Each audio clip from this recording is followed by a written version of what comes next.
এর অনুষ্ঠানে আমি আমার 21 দফা কর্মসূচি কোনো রকম চালাকি না করে আমার সাথে চলুন। সম্মেলন আমাদের রাজ্যের কাছে একটা দৃষ্টান্ত। আমি সরি আপনাকে এভাবে নিয়ে আসার জন্য। কি আপনি? বিশ্বাস করুন, আমাকে ফাঁসানো হয়েছে। আমি আপনাকে বিশ্বাস করি না। আপনি কমিশনার সাহেবের মেয়ের সঙ্গে যা করেছেন। আপনাকে এসব বলার সময় এখন নেই। আমার কথা মন দিয়ে শুনুন। কি বলছেন কি আপনি? আমার কথা বিশ্বাস না হলে পিস্তলটা আপনি রাখুন প্লিজ। কিছু একটা করুন। কি হয়েছে? আসুন। Any problem? স্যার। এ কি রাজীব বাবু, আপনি এখানে কি করছেন? সোমা, ইমিডিয়েটলি পুলিশকে ফোন করো। না স্যার, প্লিজ আমার কথাটা শুনুন। আমি কোনো ক্রিমিনালের কথা শুনতে চাই না। সোমা, উনি কি করেছেন তুমি জানো না? তা সত্ত্বেও তুমি ওকে এখানে নিয়ে এসছো।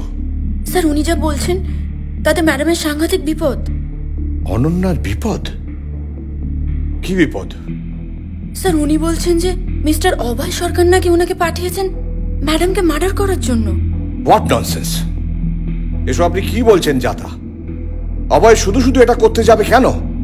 বিশ্বাস করুন স্যার, না হলে এই লোডেড পিস্তলটা নিয়ে আমি এমন একটা সিকিউর জোনে ঢুকলাম কি করে?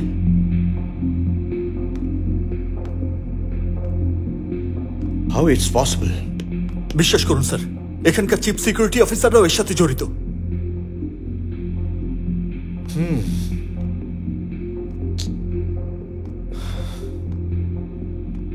আমার কথা বিশ্বাস না হলে আপনি এটা আপনার কাছে রাখতে পারেন।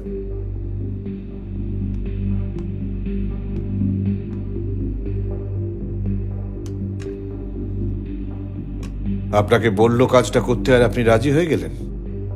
উপায় ছিল না স্যার। ওরা আমার মাকে হাসপাতাল থেকে তুলে এনে এখানে পার্কিং একটা আইসিইউ অ্যাম্বুলেন্স আটকে রেখেছে। মাই গড, অভয় যে এত বড় একটা শয়তান এ তো আমি ভাবতেই পাচ্ছি না।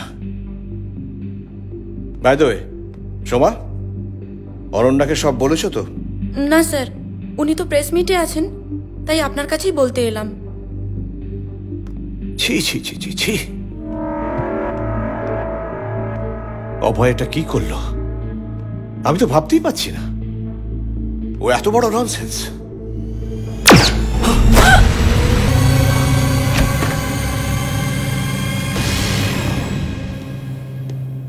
একটা কাজ ঠিক মতো করতে পারো না, এইটা তোমাদের ফুল প্রুফ প্ল্যান।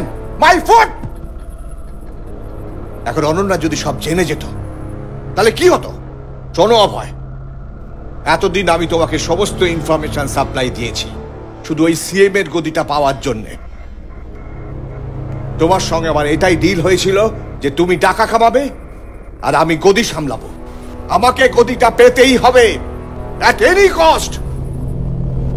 আজ যদি অনন্যা বেঁচে যায় তাহলে তাহলে আমার সব আশা শেষ, সব।